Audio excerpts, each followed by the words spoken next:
नमस्कार, मैं डॉक्टर रमेश चंद। आज हम Abraham Lawrence evolution of self force की बात कर रहे हैं।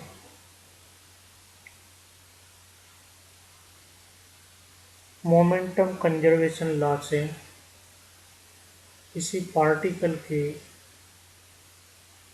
लिए सेल्फ फोर्स कंसिडरेशन में टोटल मोमेंटम कंजर्व होगा यदि हम integral rho E plus A cross B D Q bar equal to 0 ले लें, जहाँ ई एक्सटर्नल इलेक्ट्रिक फील्ड और पार्टिकल के सेल्फ इलेक्ट्रिक फील्ड का सम है।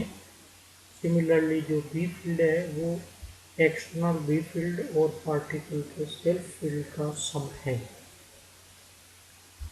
इक्वेशन 2 और 3 को जब मैं इक्वेशन 1 में रख देते हैं तो हमको रीअरेंज करने पर integral B rho E external plus J cross B external B Q bar मिलेगा, जो कि D P upon D T को रिप्रेजेंट कर रहा है, और ये minus integral of rho E X plus J cross B S B Q bar के बराबर होगा।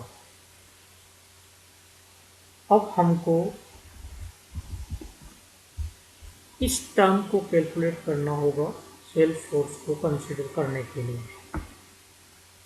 यदि पार्टिकल को हम इंस्टेंटेनियसली एट रेस्ट पे माने तो सेकंड टर्म वेनिश हो जाती है और ये इक्वेशन हमको मिलेगी T P upon D T equal to minus integral O E S D Q bar के बराबर।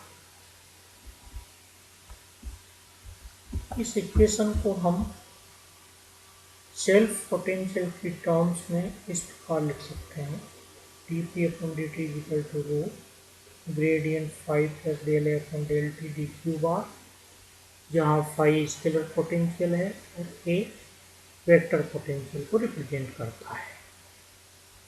हम जानते हैं कि four potential four current density के रूप में इस रिलेशन से दिया जाता है A alpha equal to 1/4 C square integral J alpha R dash E dash evaluated eight retarded position divided by R D cube R dash, जहाँ four current density J alpha C rho J के रूप में दी जाती है। हम इससे अच्छी तरह से परिचित हैं। चूंकि J alpha R dash T dash retarded position पर ज्ञात करनी होती है, अर्थात टी डैश पर कैलकुलेट करनी होती है। टी डैश और टी के बीच में जो डिफरेंस है वो आर बाई सी के ऑर्डर का है। आर बाई सी में आर जनरली चार्ज पार्टिकल की डायमेंशन को रिप्रेजेंट करता है, जो कि बहुत स्मॉल है। चूँकि ये ड्यूरेशन एक्सट्रीमली शॉर्ट है, अतः इस शॉर्ट ड्यूरेशन में particle can be assumed to change only slightly. Hence, using a Taylor series expansion around t dash is equal to t, equation 7, this term of equation 7 can be written as summation n0 to infinite minus 1 to the power n factorial r by c power n del n upon del tn of this term a alpha। इस equation का उपयोग जब हम equation 6 में कर लें तो हमको अल्टीमेटली सेल्फ फोर्स टर्म मिलेगी, जो D P upon D T equal to summation N zero to infinite minus 1 to the power N factorial C N integral D Q bar dash rho del N upon del T N of c square upon 4 pi epsilon 0 c square rho gradient r n minus 1 plus 1 upon 4 pi epsilon 0 c square r n minus 1 del upon del t of j के रूप में लिखी जाती है। Equation 9 में n is equal to 0 term लेने पर ये वैनिश हो जाती है। n इजिकल टू 1 लेने पर भी इसका मान 0 होगा, क्योंकि ग्रेडियंट r n माइनस 1 के कारण ये 0 हो जाएगा। इस प्रकार जो फर्स्ट नॉन जीरो या नॉन वैनिशिंग टर्म है वो n इजिकल टू 2 से हमको प्राप्त होगी।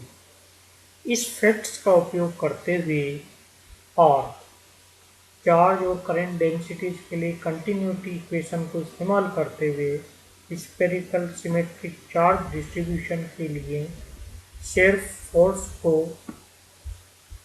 इवेल्युएट करें।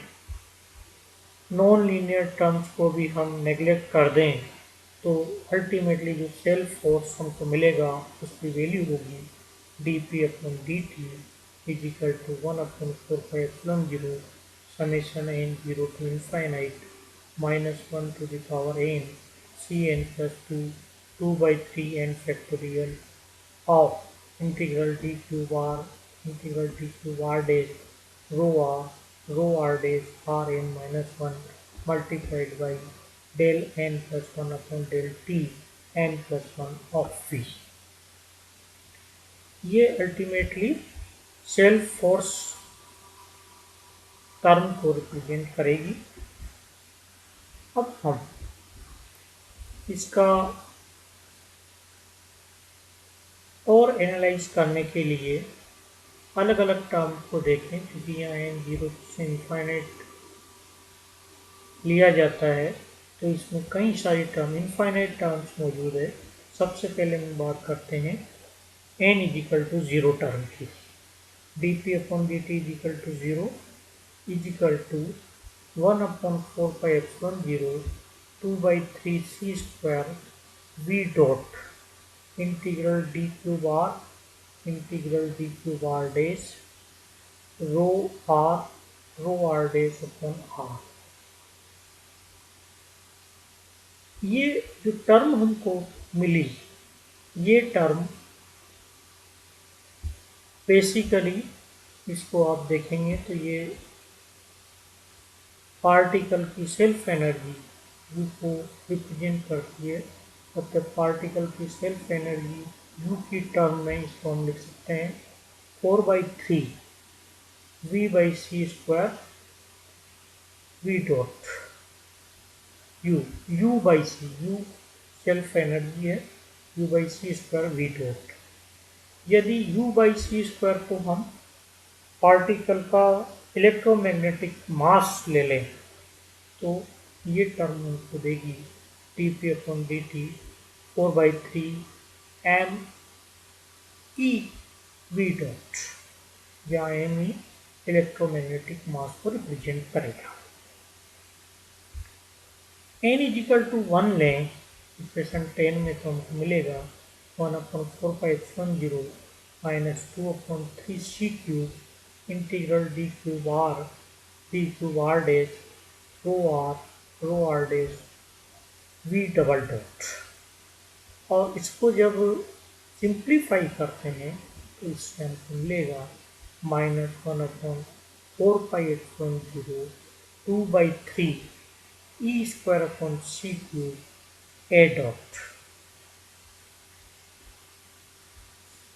जब n ग्रेटर देन 1 टर्म्स को लें तो हमको dp upon dt of n which is greater than 1/4πε0 e square upon n factorial c to the power n plus 2 v of the order of n plus 1 a to the power n minus 1 मिलेगा, जहाँ a जो extension है charge distribution का उसकी length characteristics को represent करता है, अर्थात ये चार्ज पार्टिकल की डायमेंशन को रिप्रेजेंट कर रहा है। अतः जब हम किसी पॉइंट पार्टिकल के लिए सेल्फ फोर्स को इवेल्यूट कर रहे हैं तो ए की value tends to be zero होगी, बहुत ही कम होगी। टेंस टू बी जीरो लेने पर जितनी भी टर्म इसमें आएंगी जिसमें n ग्रेटर देन 1 होगा, उन सब टर्म में इसका कंट्रीब्यूशन जीरो मिलेगा। अतः इन सब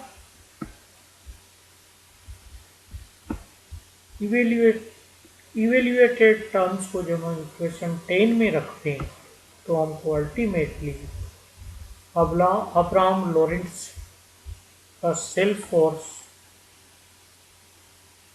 इवेल्यूएशन मिलेगा, जो कि 4/3 me p dot minus 1/4π0 c square 2/3 e square upon c cube v double dot is equal to f external से दिया जाता है।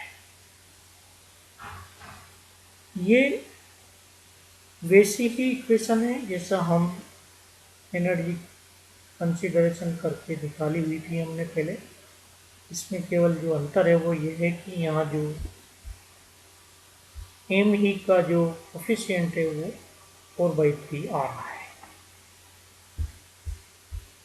अब्राहम लॉरेंट्ज मॉडल जो हमने अभी कंसिडर किया है, इसकी कुछ डिफ़िकल्टीज है, उनको हम यहाँ 1 by 1 देख रहे हैं। सबसे पहले ये ध्यान रखिए कि जो अब्राहम लॉरेंट्ज मॉडल है उसको हमने नॉन रिलेटिविस्टिक कंडीशन में इस्तेमाल किया हुआ है। तो पार्टिकल जब रिलेटिविस्टिक मोशन में होगा तो हम इस मॉडल का इस्तेमाल नहीं कर सकते हैं। साथ ही इस इक्वेशन को देखने से स्पष्ट है कि जो इलेक्ट्रोमैग्नेटिक मास हम ले रहे हैं उसमें एक इनकरेक्ट कोफिशिएंट 4/3 आ रहा है, जो कि इम्प्रॉपर लॉरेंट्ज कोवेरिएंट प्रॉपर्टी को रिप्रेजेंट कर रहा है। क्योंकि हम जो मॉडल कंसिडर कर रहे हैं उसमें a tends to be zero हमने यहाँ लिया है, यहाँ आपने देखा है। अतः ये जो मॉडल है ये संपूर्ण थ्योरी का एक अप्रोक्सीमेट रिजल्ट हमको देता है। कंप्लीट मॉडल इसको हम नहीं कह सकते हैं। साथ ही जब मॉडल को हमने इवेल्यूएट किया है उस समय आपने देखा होगा कि हमने प्योरली इलेक्ट्रोमैग्नेटिक फोर्सेस की बात इसमें की है। अब्राहम लॉरेंट्ज ने भी इसमें प्योरली इलेक्ट्रोमैग्नेटिक फोर्सेस की बात की है, जबकि लोकलाइज्ड चार्ज डिस्ट्रीब्यूशन में नॉन इलेक्ट्रोमैग्नेटिक कैरेक्टर के फोर्सेस भी होते हैं।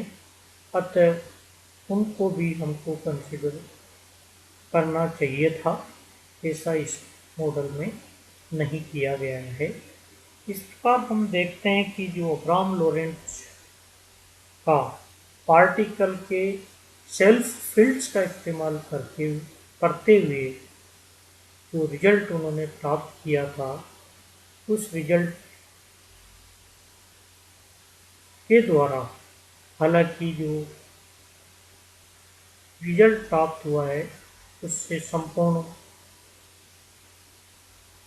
एनालिसिस उन्होंने दिया है, परंतु इस मॉडल की अपनी कुछ कमियां हैं जिसके कारण ये बहुत ज़्यादा उपयोग में नहीं लाया जा सकता, जिसकी कमियां हमने यहाँ भी देखी है अभी। और जब इस मॉडल को यूज़ करते समय हमको इन कमियों का भी ध्यान रखना आवश्यक है। आज का ये वीडियो मैं यहीं स्टॉप करता हूँ। नमस्कार।